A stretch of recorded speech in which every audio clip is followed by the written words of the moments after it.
Welcome to Daily Fix Guide.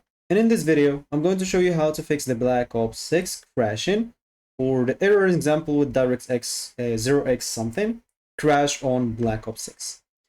So basically, what you'll have to check first is a problem that many people appear to have or seems to have lately.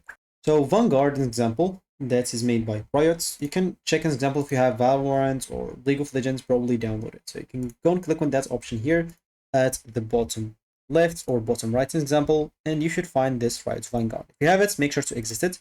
But if you close it, you'll not be able to play Valorant or League until you restart your PC.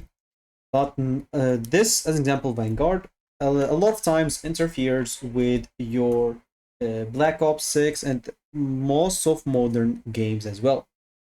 So make sure to close it before trying anything and see if that works for you first.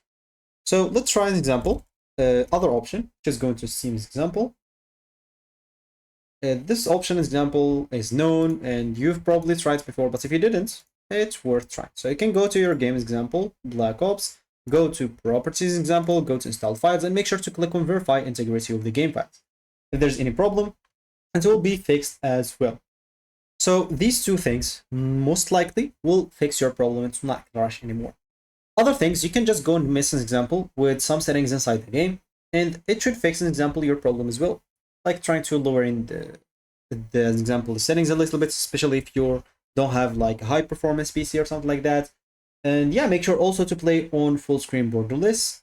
Also, this, like a lot of people reported, playing on full screen borderless like allow the problem to not appear anymore. So make sure to go and do that as well. So that should be it for me in this video. Thank you for watching and goodbye.